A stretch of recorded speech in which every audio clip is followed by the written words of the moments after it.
Purple Heart Homes presents Putting the Pieces Back Together, a forum for veterans and the community to connect. Here are your hosts, veterans John Gallina and Brad Borders. Well, I tell you, chap, today is going to be the best show of all the shows that we've done. In the 20-year history of our shows. It's going to be the greatest. Coming up on a year, and we're closing in on 50 shows. That is crazy.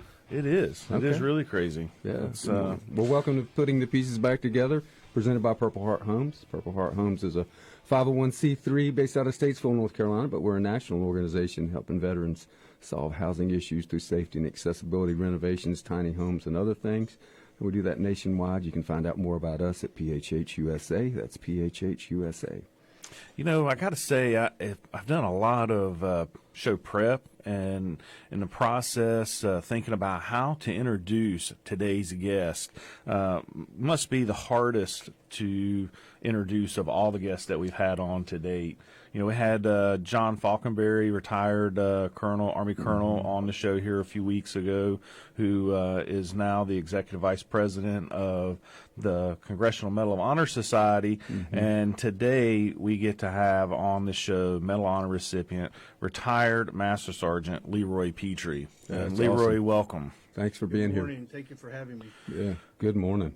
Leroy, as we've discussed a little bit here, there's so many different aspects to you and your life. A husband, a father of 4 children, certainly a proponent of the United States and service, and both in uniform and out of uniform.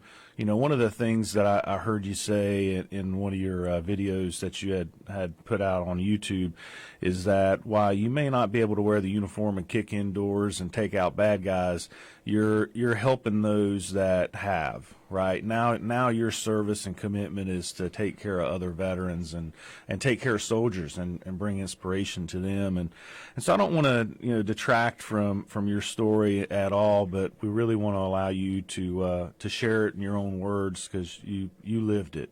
And so just want to turn the floor over to you. Just tell us a little bit about yourself and how you got into the military and what led you to earn the Medal of Honor.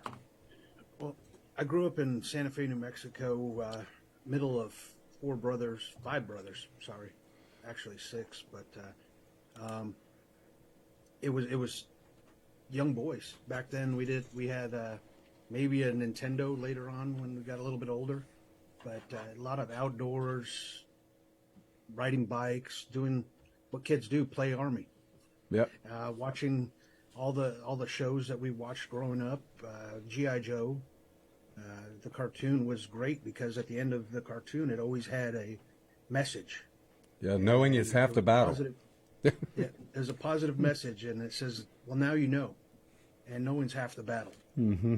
And that kind of stuff, of course, watching all the Rambos and all the good movies. My son always jokes and says, Dad, you grew up when music was better, sports were better, and movies were better. And I said, I don't know what to tell you. It's That's just right. a good time. Yeah. But about 7 years old, I saw my mom's cousin deploying to Desert Storm or SHIELD, and I started asking the questions, why is he risking his life for people we don't even know? And started to make sense that he wasn't doing it just for them. He was doing it for us here at home as well.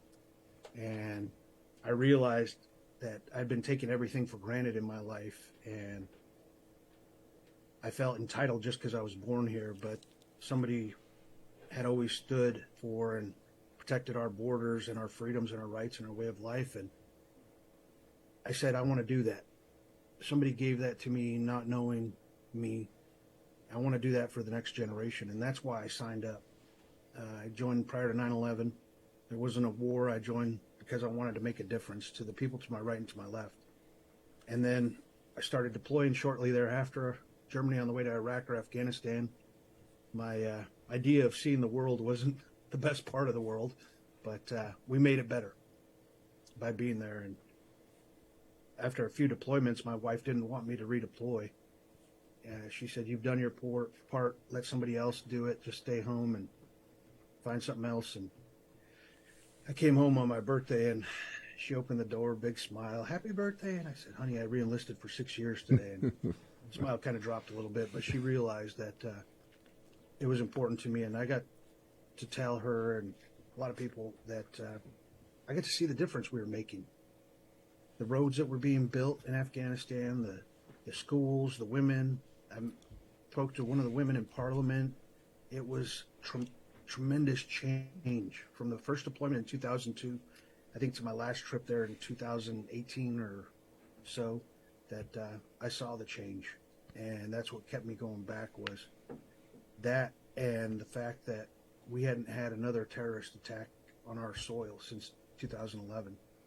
And that's really what's important to me, is that people, younger generation, I try to explain that to them, that 9/11, after 9/11, it was kind of like COVID. But people weren't going out to sporting events, concerts, you name it, anywhere there was a large group, not in fear of a virus, but in fear of terrorism. Mm-hmm. And they were allowed, we've been allowed to relax and not worry about that so much anymore, because so many men and women are deployed all over the world to protect us. But what happened for me was, on my 7th deployment over to Afghanistan, we were going after a high-value target during a daylight raid, which is rare for Rangers.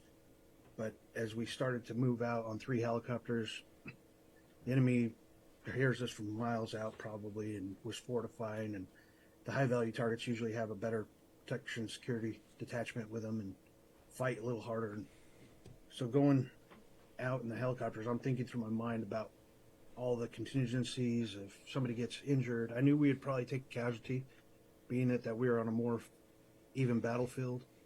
But I had no idea I was going to be one of them that day. And as we're coming off the helicopters, we're immediately taking fire in this open field in a rural area. At that point, I'm clearing the enemy KIA that with my platoon leader, and we hear that one of our younger squad leaders went into the wrong building or wrong compound. And so I said, I'm going to break off, provide overwatch and guidance. And as I caught up to them, I was the last guy in the stack. They had already breached the 20-foot wall of this compound, and they were going in. They committed all the way across to where there was a little 2-story structure. I was the last man in the door, so I stayed in the doorway watching the courtyard in the adjacent small building. I said, give me another guy. As soon as I felt a bump on my shoulder, I started to move. I didn't know who it was at the time. It was PFC Robinson. He started to follow me, and as we broke that corner, we started to run toward the smaller adjacent building. I got shot through both my thighs. He got shot just below his left armpit, and he followed me because I kept running. We got pinned down behind that small building. I prepped a grenade. It went over the building, kind of bought us a low on fire. At that point, Sergeant Higgins comes running over, and I immediately said, hey, help Robinson. He was to my right. We had our backs toward the building. The enemy was behind the building. This building was only about 7 feet wide, and I said, watch that corner, help Robinson. And my biggest fear is that the enemy was going to come around the sides and finish us off while we were wounded. And so I'm watching my corner. I'm staying on my radio, trying to give guidance to my command, what's going on, and checking on my guys, doing all these things. And at that point, my legs started to kind of hurt, so I kind of squatted, seated almost. And on one of my checks, I'm going back to check on my guys, and there's a pineapple grenade that had came over the wall or over the building and is sitting right behind them. I reached over and I grabbed it, and as soon as I went to throw it, I opened my hand to release it, and the hand completely, the grenade exploded. I had my head down, but when I sat back up, the hand was gone. It was like somebody had taken a saw and just cut it right off. The radius and the ulna bona were sticking up about a half an inch. It was bleeding, oozing blood pretty profusely, but I sat up, I looked at it, and it's shocking. I saw the blood, the debris, the dirt, the burns. What went into my mind is, why isn't it spraying blood like in the movies? It was just oozing. But then reality kicked in. I said, I got to put a tourniquet on this. And I grabbed a tourniquet, tied it off, stopped the bleeding, immediately checked on my guys, who, both of them next to me, got minor shrapnel. They both went out on missions the next day and did well. But at that point, the first sergeant comes running up, grabs me by my kit to try to pull me up, and he goes, come on, we're going to get you out of here. And I pushed his arm down. I said, you're not taking me anywhere till you get those SOBs behind the building that are still shooting at us. And he saw that I was coherent and doing self-aid, and the best thing he could do was try to go and flank the enemy and stop the volume of fire. And so he ran off in the other direction, at that point, there was another lull in fire. I was able to grab on another guy, and we ran to the casualty collection point where, I mean, there's blood everywhere, and they're treating guys. And the medic runs up to me, and he's like, Sergeant Petrie, we need to check you, work on you.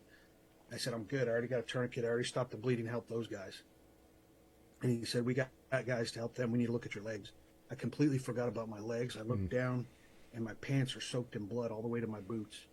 Mentally, I wanted to stay in the fight, even if it meant giving my last breath of air to give a radio call that would have helped my guys. But physically, I knew I was running out of juice, so that I sat down and I let them cut off my pants, and they packaged me in a litter, and then medevaced me out from there. And I woke up in Germany the next morning, and it was Memorial Day that we had done that mission. And at this point, it's Memorial Day back home, and I knew my wife was going to get a knock at the door, because if you're injured and you live local, rear detachment will try to go notify the family of what they know.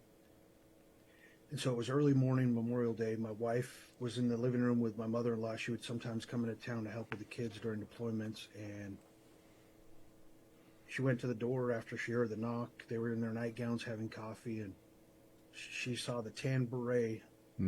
Didn't look at the uniform underneath, just the tan beret, because if they were in dress uniform, it was killed in action, and if they come in fatigues, it's just wounded. And so she was an emotional wreck. She said, Mom, send the kids upstairs. You're going to have to get the door. She said it was her worst day. And I joke with her and I say, honey, it wasn't my best day either. But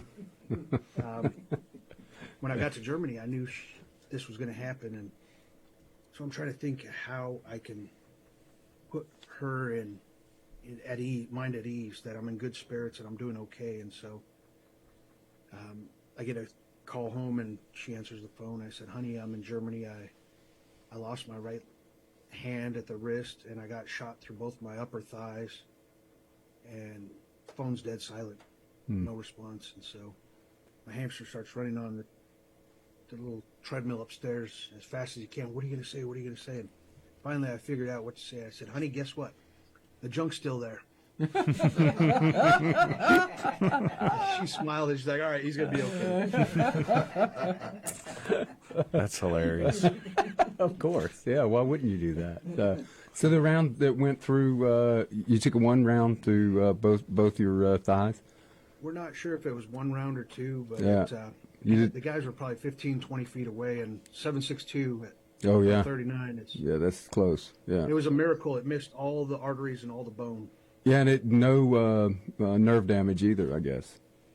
I did get nerve damage. Yeah, I did. Tore out a lot of muscle tissue. Yeah, so I was thinking. Yeah, I had friends of mine that got shot like that had foot drop and had a long period of recovery after taking that. So that's an incredible story, brother, and we're grateful you told it. The first guy I took care of in the CARE Coalition up here in Fort Lewis, when I get to the hospital, his family was from like Tennessee or something. They drove all the way out and they're hysterical, and I'm talking to him. And his injury was he got shot through both his thighs. Yeah. But it broke his femur. So when I talked to his parents, they kind of calmed down because they had driven all night and they were, I understand. They were like, we need to see our son. And he was in the back in x-rays. They had just brought him in off the airplane. And I was like, sure, ma'am, calm down. You're going to get a chance to see him. He's doing fine. They just have to take care of a few things. And they're like, oh, well, what happened to you? And I was telling them a little bit about my injuries. And they're like, it calmed them down, and they realized, okay, he's going to be okay. Yeah. It's just going to take some time. He's back home. He's safe.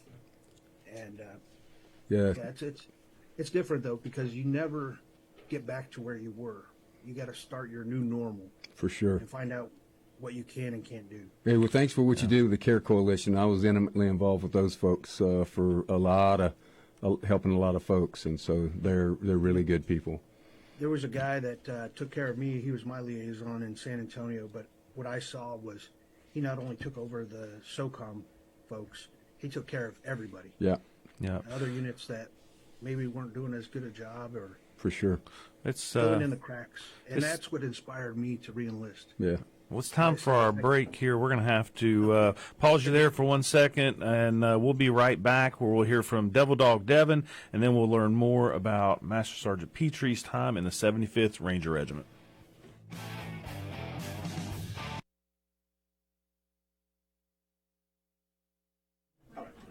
Yeah, thanks, Leroy. All right. That was good, man. Yeah, it was phenomenal. And Leroy, we are live on Facebook still through the breaks. One thing I forgot to mention to you earlier. So we'll do a couple questions here. Try to make my answers short. Oh man, you're doing perfect. You're doing great. You're great. We love it. If you had met me before injury, I was an introvert. Oh yeah. Yeah, isn't that interesting? Now the hardest part is getting me to shut up. Hard to believe. Well, you got a lot of valuable life lessons to share, and I love that last comment you made there, just about really how you have to change and evolve after injury. And I first come home and started to learn about post-traumatic stress and trying to wrap my head around it and fighting it, not wanting to accept it and not wanting to really even acknowledge that it was a real thing. But what really made a difference for me was the aspect of it was an opportunity for post-traumatic growth. It was an opportunity to really focus on. I'm talking to Ken Falk. Ken Falk, you know him. You said post-traumatic growth. I know Ken. I've heard a lot about it from Ken, but it was really some Vietnam vets that I had met before I met Ken, before I learned of, really even the term, right? And didn't realize it was a thing until, a few years later. And it was just how do you use the second chance at life and the new opportunity to do something, maybe while it be different, but to do something for good. And that's what I hear in you, both in presentations that I've watched that you've given, the opportunity I had to meet you, as I shared earlier, there at GE Capital, and just all the different things that you do. And so what more might you speak about to that? And we got a minute before we go back to live. That's the other thing is people think that you're recovered just because you're out of the hospital. Yeah, for sure. But recovery lasts an entire lifetime. Mm-hmm. Life is difficult. There's all kinds of things that get thrown at you. Finance, relationships, you name it. Kids. Yeah, bills. just because you got hurt doesn't take any of that stuff away, right? No. Yeah. No. But the most important thing is that people realize that they're not alone. Yeah, for sure. I think people are afraid to ask for help. I was I was guilty myself. 15 seconds. Yeah. All right. Get ready to start. Yeah. Memorial.com.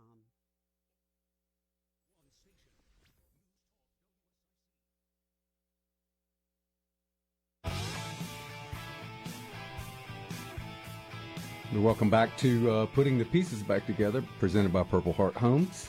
You can find out more about what we do for veterans each and every day by going to phhusa.org. And we are now joined by our weekly guest, the Devil Dog himself, Devil Dog Devin, with the project of the week. Well, hello. I turned my. He's got his inside voice on. I'm glad. That's right. Yeah. How y'all doing today? Wonderful. Wonderful. How are you? I'm doing great. I got to tell you that for the first time, I am actually at a loss for words. I forgot what I was going to say. Listen to Master Sergeant's story. Oh, my gosh. Yeah. Man, wow. That's awesome. Well, sir, I've got a couple of projects we're going to talk about. We're going to talk about one that's been completed out there in Spring, Texas for Army Regular Kennard. He was in Vietnam, and he's got some severe injuries and such, but he come to us. Well, I see y'all laughing. Well, Regular one each. Army regular. I don't know what an Army regular. What's the Army I regular? told you he got me all fuzzled. I don't even remember what I was going to say. Regular. That's like I'm a marine irregular. Yeah, a marine irregular, right? It's been a Abby normal, right? Yeah. yeah. Normally I can tell. Anyways, I'm sorry. Let's get to it. We fixed his bathroom and just did a complete remodel. And on top of it, we've got another organization coming in there that's going to do his roof here in a few weeks. And we're just so excited and happy that we could help him, Kennard. And if you're out there in Texas, we just know we're doing good things out there. But we're trying to do good things everywhere. And something that y'all need to be aware of is Giving Tuesday is coming up November 29th. That doesn't mean you can't give now. You can go to phhusa.org. We're helping guys like, I'm going to butcher this poor feller's name, Bonagura. Yeah, it's one of those days. He's a Navy veteran. He was in Panama, Desert Shield, and man, he's got holes in his roofs covering up with tarps and got buckets in there, and he just needs some help. And y'all can go to our website. You can donate directly to his project. Click that button at the top, phhusa.org. Say his name again. Bonagura? That was great. For those of you that have beautiful. forgotten, Devil Dog just got married last week. He We did. needed his wife in here, Amber, to come in and help take care of him and get him straight. Get him straightened out. Yeah. Oh, gosh. All right. You think I'm a long talker. So let's get back to Leroy here. Thank you, Devil Dog. Leroy, so excited again to have you on the show and hear your story. Thanks for sharing. For John, sure. I got a question for you. Yes. I know you were going to talk about the Purple Heart Homes mission. Yep. So thanks. Great question. Essentially, Purple Heart Homes is a public charity that we renovate homes to help older veterans of all eras for that matter, be able to stay in their home, maybe post-injury. As an example, we just completed our 1,000th project for a Vietnam veteran who was exposed to Agent Orange. He had to have a heart surgery here in the last year, and in the process of having the heart surgery, there was some medication complications that caused his extremities to die. And the doctor said, if we don't amputate your hands and your feet, then you're going to die. And so they had to amputate. His home was not accessible, and therefore he couldn't go home until he had an accessible bathroom and a way to get in and out the front door. And so Purple Heart Homes, along with community partners, came together, and we renovated his house, put a new roof on the house, made the bathroom handicap accessible, put a wheelchair ramp on for him so that he could live out his days where he wants to be, in his home rather than in a VA nursing care. And he's a humble dude, too. I mean, Super. an amazing guy. And the ramp we built's like 130 feet long. Because he lives in the mountains over here and lives on a really steep piece of property. And so I can't believe how it looks like something you see in the Himalayas. I mean, it's like switchbacks and stuff. So it's pretty incredible. Yeah. You ever partner up with other organizations to do that kind of stuff? We do. We work with a lot of organizations, Gary Sinise Foundation, Habitat for Humanity, Tunnels to Towers, Semper Fi Fund. Semper Fi Fund. I was just saying, Gary Sinise, he took care of one of our recipients when he had a motorcycle accident and he couldn't go back to his home. Yeah. Yeah. It wasn't accessible, and he stepped in with his team and helped take care of him. Yeah, I just saw they. That's important that people understand that our veterans, they're not fully taken care of for the rest of their life. That's right. That's right. It's a sacrifice on the veterans, the service members, and their families. For sure. They take a halt in their life for a period of time which they choose to serve. Yeah. And they actually get a late start on life because when they transition back out, they're now starting. Some of them may have put off college to go to the military service. Now they're trying to catch up to their peers because they made that sacrifice. And so it's right that we try to help them. Yeah, and then you complicate it by either injury or things that they experienced while they were in combat or whatever they did, and then then that slows the process down of transitioning back even further, so we just feel like it's really important each and every day to make that 100% effort to accomplish these tasks that we have on behalf of these folks. So we appreciate it. Leroy, I know you recently spoke at the 2022 National Vietnam War Veterans Day ceremony, and so I know you've got a heart and passion for our Vietnam vets too. So while we're on that topic, why don't you share a little bit about that event? I look at our Vietnam veterans. They had to fight an unpopular war and come back to an ungrateful country. Mm-hmm. And I could think of nothing worse than that. Plus, my closest thing to jungle training was out in South Rainier with a few wait-a-minute vines. Right. And that. But I'll tell you, I'd rather fight in the desert any day than the jungle. Yeah, for sure. Any opportunity I get, I try to thank our Vietnam veterans. In fact, give me 1 second. I got to scroll down my phone here. I was at Costco yesterday picking up some things for my wife. Turkey Day coming, and did you get the? This is an aside, but did you get the $1.50 hot dog and drink combo that they still have there? They've been doing that since $5 huge pumpkin pie. They have been doing that since 1985. They've never raised the prices. It's $1.50 for a biggest hot dog you've ever eaten and a drink for $1.50. And my wife and I will be going there later today shopping, and that's what we're having for dinner. $3. Speaking of grocery stores and turkeys and Thanksgiving and all that stuff, you know, I was reminiscing about the WKRP in Cincinnati show, the turkey drop. The great turkey drop. I think we should reenact the great turkey drop. The humanity. You know, it would sort of be like, you know, maybe watching some airborne guys jump out of That's right. I've seen that happen before. Yeah. You want to hear a funny story about turkey drop? Yes. Yes.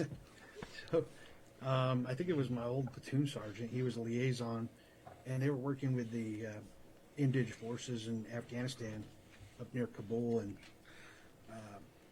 he had to go. It was Thanksgiving time, and they were getting turkeys for the Afghan soldiers, but they were live turkeys. He had no idea they were picking up live turkeys. So they're in the C-130, all these live turkeys, and they got their feet flexed or zip tied, and a ton of turkeys. I'm visualizing this back of this 130, and of course,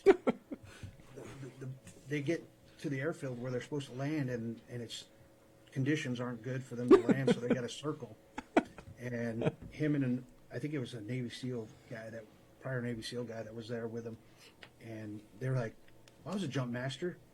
Let's just open the door." And so they tell the pilots fly low over the airfield, and they open the door, and one guy gets a broomstick, a push broom. He just starts pushing them all toward the door. Of course, that is hilarious. Freaking out when the door opens and you hear the wind.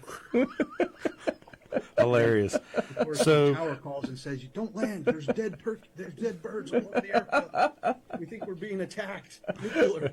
Well, if you want to hear more stuff like this, in case you missed some of it, you can find Putting the Pieces Back Together on iHeartRadio or podcasts or wherever you get your podcasts. So I got to imagine that you learned some of this stuff in Ranger School. I mean, because they didn't teach this in Army regular training. Is that part of the Dahlonega course? The Dahlonega section is the turkey drop. Do they have that? That's an evolution up there in the mountains phase with the turkey drop. They did bring us in, and you get one hot meal. Yeah, that's right. That's in mountains phase in Gallina. That's right. You had to catch it and cook it, right? Do you have a cypress stump anywhere close at hand that you could show people? Did you get one of those from your time but down I got in marks on my legs to show. I'm sure you do. Yeah, still got bruises from those things. So. Hey, can we go back? I just want to mention something about those Vietnam veterans. Yeah. That, the thing I was doing with Costco, when I was driving by, I was looking for a parking spot. I saw this guy with his Vietnam veteran hat. And I pulled up next to him and I said, "Thanks for your service." And I said, "Hold on." And I happened to have one of my challenge coins I gave to him. And I told him, "Welcome home." And we talked for a few seconds, and then I drove off. I found a parking spot, and as I was heading in, there he is in front of the store. And he said, his wife, I guess, she had her go to the car, and he's like, "Honey, I got to go find him." And she's like, "You're not going to find him." He said, "Well, I'm going to try my best." And he said, "I didn't think I was going to find you." And we exchanged numbers, and he sent me a text yesterday afternoon. He said, "What an honor for me to meet you. I've known many men in 24 years of military service who also demonstrated bravery in one way or another. They were great men, young men, who accepted the challenge of military service. Some, as you know, gave all. Others live with scars of battle, but for many, not all the wounds are visible. What an honor to meet you. The coin you presented me will now be in my possession always. For you and your family, have a great Thanksgiving." Wow. And simple things like that, showing them that you care, is something we can all do. Yeah, absolutely. That's a wonderful story. So, Leroy, veterans should be a Veterans Year, not a Veterans Day. Yeah, that's right. That's right. Yeah, for sure. So, what were your first thoughts when you learned that you'd be receiving the Medal of Honor? You know, I heard about it when it was a recommendation, and I had already re-enlisted. I planned on staying in, and I'd be walking across the quad, and I'd hear another ranger come up and be like, "Hey, did you hear it passed SOCOM or CENTCOM or whatever levels it was at?" And I was like, "Yeah, I don't care." One, I didn't think I was going to receive it. They hadn't given it to a living recipient at that time since Vietnam. Yeah. Two, I was a ranger. I was expected to do more. And so I was like, yeah, chances of it going through are slim to none. So I put it in the back of my mind. I said, I still got the job I love that I'm doing, and if it goes through, I'll use it as a platform to help others. If it doesn't go through, no big deal. And so when it was going through, I was like, oh man, we didn't know what to expect. It was a little nerve-wracking for the family. But the day they made the announcement, my wife and I were at lunch in Seattle. They actually had a leak at the White House, so they had to announce it early. And we rushed home. We got the kids out of school, and we were at home. And I was sitting on the porch because after we watched the public announcement on TV, I'm thinking everyone's going to be at my door, interviews and stuff like that. And nobody ever showed up. I think one person showed up, and it was the mayor. Right. And I'm in a small town, and so he shows up in this Jeep Cherokee, jumps out, scruffy face, and like sandals and board shorts and a Hawaiian shirt, and he goes, Leroy Petrie? And I said, yeah, man. And he goes, I know it doesn't look like it, but I'm the mayor. I'm on leave. He goes, I just heard congratulations, and if you need anything from our law enforcement, they're standing by. That's cool. I live in a really veterans rich and military rich community, which is nice. Yeah, it is nice. And so, what does the medal mean to you? I know I've heard this myself, but for our listeners, I think it's profound and important for them to hear. To me, this medal represents all of us, those who have served, those who are serving, especially those who paid the ultimate sacrifice. But it's more than that. It's a symbol. It's that any of us is capable of great things. The president said at my ceremony that our heroes are all around us. What I tell people I think he meant by that is that you don't need to wear a uniform to be a hero to somebody or be given accolades or even recognition at all. You could be a hero to somebody by doing something as simple as listening to their problems when they're having a hard day, helping them out with a difficult time or task. And that's really what being a hero is. And I don't like to get political, but I love the slogan, Make America Great. But it doesn't start at executive level. Yeah. It starts with us being better neighbors and better people in our communities. I officiated a funeral yesterday for a guy who was he was the father of a kid I deployed with a long time ago, and his dad was 11 Bravo, and then he became a firefighter, and then in 2009, at the age of about 49, he rejoined the Air Force as a tech sergeant and as an engineer, and then deployed 2 more times. And then from his time being exposed to all the carcinogens and everything, developed cancer this year and passed away at the young age of 61. But at his funeral, his son got up and shared some stories about his dad. And his dad was a very quiet, unassuming man, but built his house out of fallen trees on his own and cutting the boards to build their own house up in the mountains of North Carolina. But the outpouring of the entire firefighter community, the veteran community, a couple of old SF guys showed up to this funeral yesterday, and I would think about the lasting impact that one person had on an entire community of people. And I'd never met the man, though I was asked to officiate the ceremony because I was a chaplain for his son, but it was an amazing service, and I wish I had known him, right? But when you hear about people like that, and I hear stories like yours, Leroy, I'm sure it inspires me to be better today, and hopefully our listeners as well to be better Americans. I did our memorial, absolutely. I did our memorial today or this year for our recipients that we've lost and ones that were awarded posthumously, and it was difficult because you get to know some of these guys like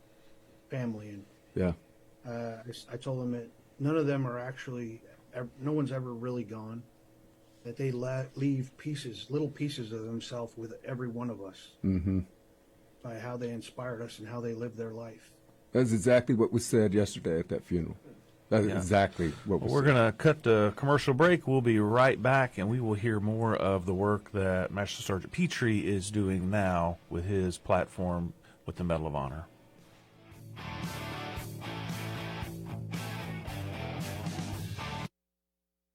That's great, Leroy. Hey, did you know Ron Sure? Did you get a chance to meet Ron? Man. Yeah, and Ron's the guy that helped all those guys. Yeah. That I knew that got injured. Yeah. I had no idea.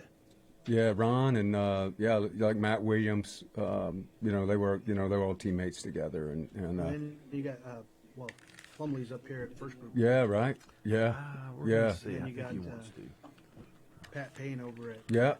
Bragg. Yeah, man, it was interesting. I was at third group, and just walking down the halls, I was so stunned that I got asked to work there, and then, I walked down the hallways, and you meet people, and you become friends with them, and then everybody's in fatigues, and then that we have guys would come back from a rotation. We'd have a deployment ceremony, award ceremony, and I'd see everybody in their dress uniforms, right? And it was just jaw dropping. I mean, we had our award ceremonies. There would be 37 Valor Awards, 43, ARCOMs with V's, Bronze Stars with V's, multiple Silver Stars, Distinguished Service Crosses. I mean, it was just, and then it was all these guys that I was just hanging out with in the hallway and were my friends that I had no idea, all the stuff they'd done because they never talked about it. They were just doing their gig. Did you know General Carilla?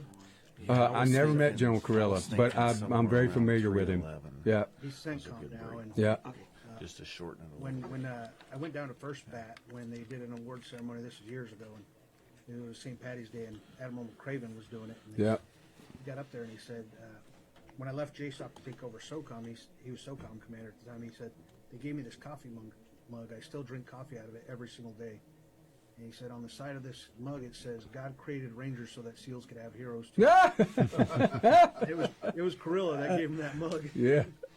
Yeah, that's awesome. That's all. They called him the Gorilla. Yep. Yeah, there's that iconic picture of him where he's been shot, and his sergeant major is like carrying him with his pistol. The combat camera guy got him. Yeah. With his pistol. Yeah. Wow, it's a crazy picture. I'll share a story with you offline later Okay. about that. All right, that sounds good. It's a funny one. Yeah, but yeah, that was awesome, man. Well, man, what a great show. And Hey, one of your buddies, Dale Beatty. Yep. yeah. Yeah, I served with Dale. 10 seconds. We're getting ready to go back live on He that. just passed. 5.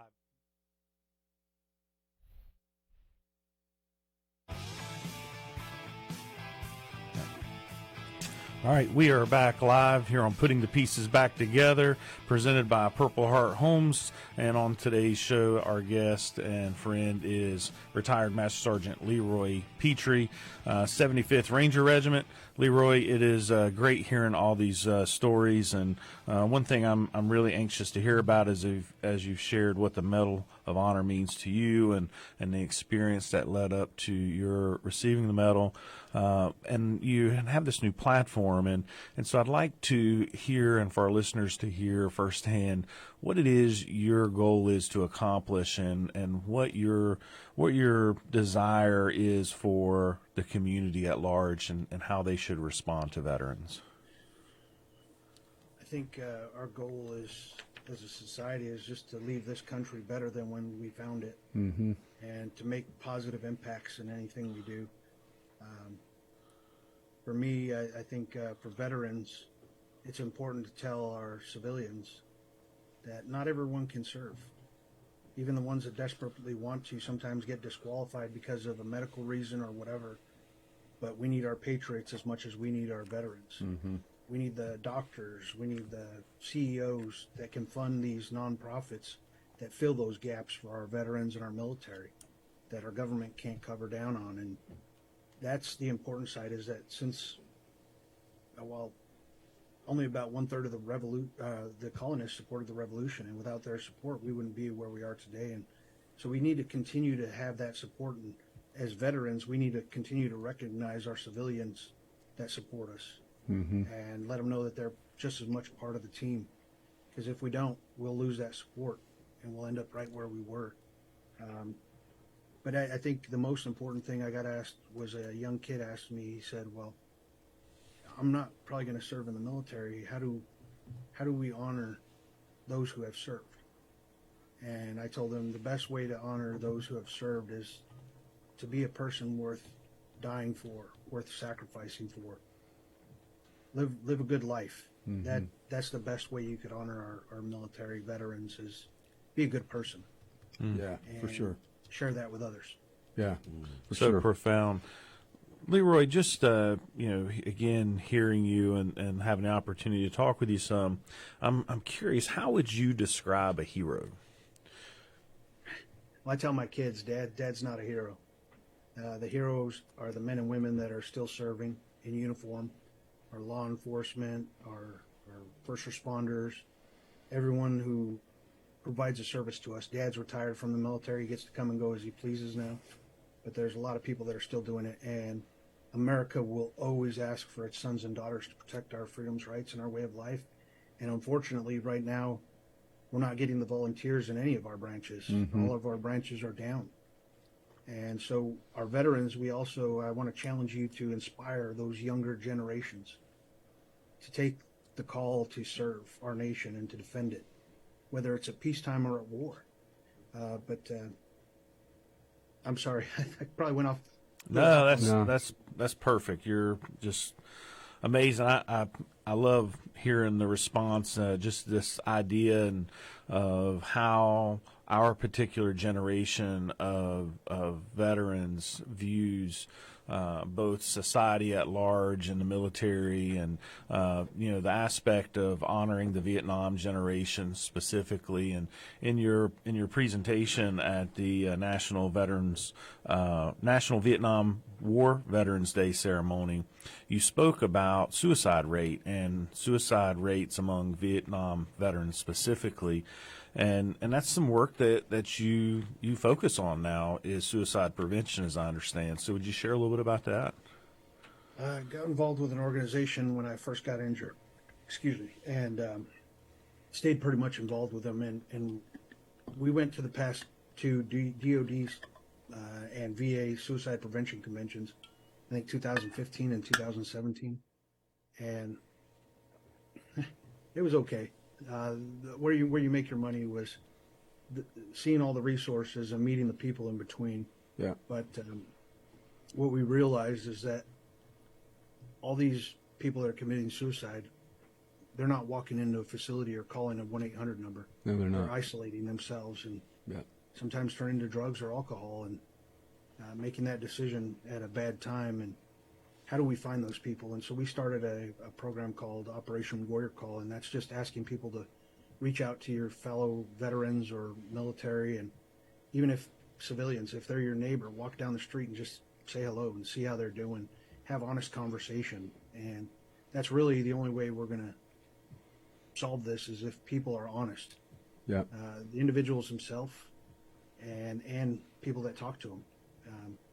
And sometimes it's a value that all the branches missed was honesty. Yeah, and sometimes it's a slow burn, a path towards taking their own life. And it's not a one-time event where it's catastrophic. It's a lifestyle choice that they're just self-destructive. And it's a selfish act. Yeah. And the best way I've seen it explained is probably this young female was talking about it at a dinner I was at, and she said it's kind of like an IED. Like when that goes off, or a suicide bomber, when that goes off, everyone that's closest to that person gets the most shrapnel. Yeah, for sure. It continues to spread out. Everybody that person's ever met is touched by that. Yeah. And it leaves everybody else with the grief. Yeah. We have the resources to help everyone with just about everything. And so let's find those people and get them the help they need. Mm-hmm. Over the years, I've come to understand that, when you come home, and specifically when you're injured or when you've had any post-traumatic stress experience, you feel a little different. And because of the way you feel and how people may respond to you and not approach you, makes you believe that you are somehow different, and that difference is bad, and that creates and promotes that self-isolation. And I'm a firm believer that if we can get people to engage, whether it's veterans or whether it's neighbors and coworkers, to engage in conversation, ask simple questions like, where did you serve? Tell me something that was funny in your service. What were some good times that you had in service? It's a way to help them feel normal. There's actually a great call center. Retired general started it, General Graham. Vets for Warriors. Yeah, very familiar with it. Yeah. And they try to link you up with a vet that probably, hopefully, in the same unit, or at least the same branch, so that you have that common bond. Yeah, their whole call center is just staffed with vets, and but it's 24/7, and you always get a voice. Well, what happened to General Graham? I don't know if you know his story, but he was a colonel at the time, and he had 3 kids, a daughter and 2 sons that were going to college together. They're living in the same house, and one of the sons committed suicide, and 6 months later, the other son was in Iraq and killed. Mm-hmm. And so the family really focuses on helping people with grief and loss and suicide prevention. Yeah, he's an amazing guy. Yeah, he's done a lot to help, and we got connected with Vets for Warriors a couple years back, and I push that number and those folks out to people all the time. So, yeah, thanks for bringing that up, Leroy. Yeah, so many different ways that people can get involved. And, you know, I mentioned this idea of, funny story. We talked a little bit about the turkeys, but is there another moment in time that, a story that you'd like to share, Leroy, of something you look back on that's a fondness in your service? What rating is your show? It's G. FCC regulations apply at all times. Okay. Wow, there goes about 90% of my I know. Hey, I will tell you this. We had a local veteran here that wrote a book after a course that I helped put on called Reboot Combat Recovery, and he wrote this book out of that course, and got it published, and it's called God Sent the Dog, and it's about his service dog. And it's 647 pages long, but he told me, he said it was 1,200, but I had to take out all the cuss words. So there you go. So, yeah. Wow, funny. Wow, there's my entire military service was filled with laughter and tears and all sorts of different emotions. But, yeah, it's hard to find a funny moment that's not explicit. Well, that's funny in itself, right? Because you do crazy stuff, and that's what makes it funny. Yeah, for sure. It's not politically correct, or it's not the norm. Yeah, for sure. But there are good times. I think we have to reflect back on those, and that's a part of what makes it easy for us to cope, right? And I want to play a song here in just a moment that you had shared with your audience at the last event you spoke at. But before I do, there was a part that I think is important that I'd like for you to share about a comment your son made, a response in a question that Fox and Friends had asked him. And so you kind of give us the setting and then share that. Well, I was listening to the radio one day on the way home from the airport, and it said, how do you measure success?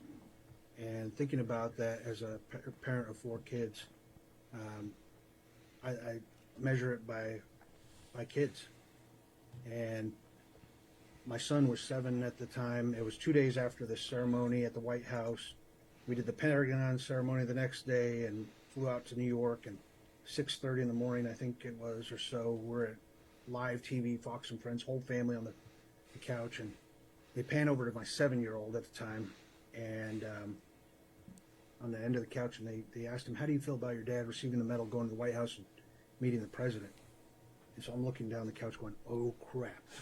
What's he going to say? He's 7 years old and this is live. And he sits up a little bit straighter.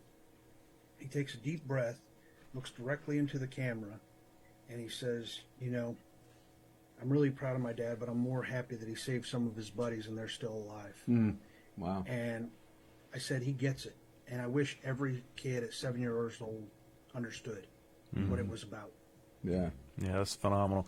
Leroy, we're going to play a song from your friend Sailor Jerry that you shared at the event here last week, and we'll play a bit of that real quick. We'll be right back.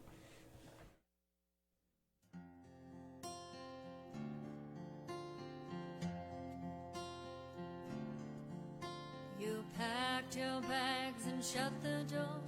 You crossed the sea to fight a war. You didn't know just what would happen to you.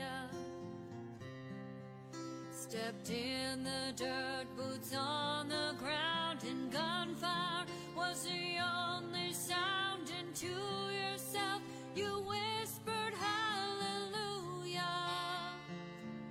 hallelujah, hallelujah, hallelujah, hallelujah.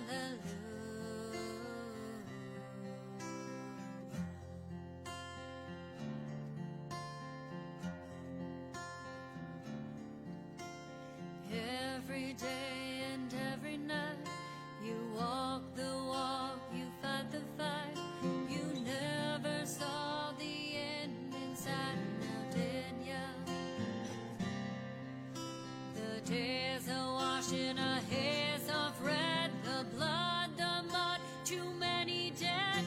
Your weary soul was crying hallelujah, hallelujah, hallelujah, hallelujah, hallelujah.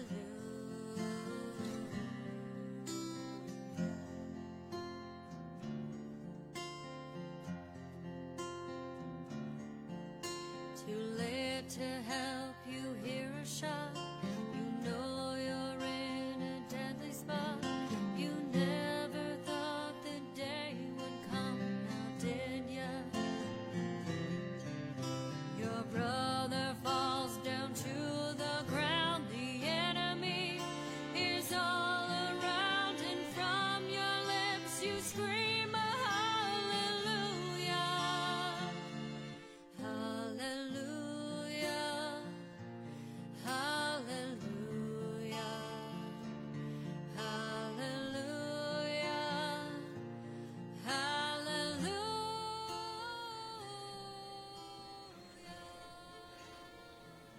Boy, that says it all right That's there. a beautiful song. Leroy, we got just a couple minutes if you want to close this out. Well, I do want to say thank you to our veterans. They say transitioning is the hardest part. When you go out into the civilian world, self-identify, don't hide.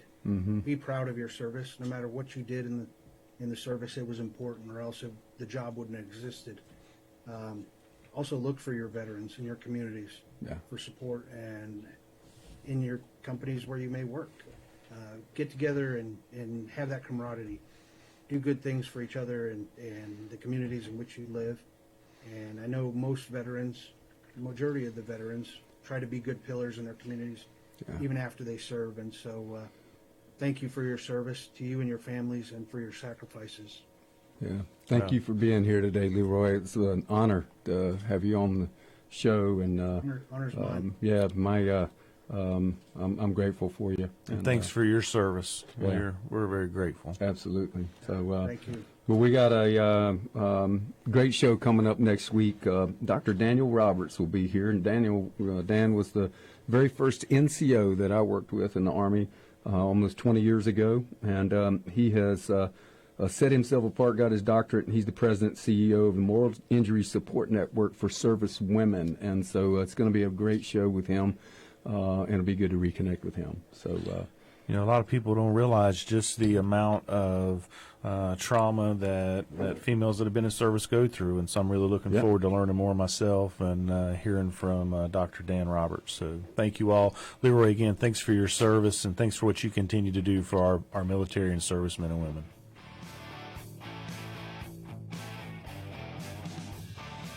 You've been listening to Putting the Pieces Back Together with John Gallina and Brad Borders. Join us again next Tuesday at 8 a.m. and Saturday at 5 p.m. for Putting the Pieces Back Together on News Talk WSIC.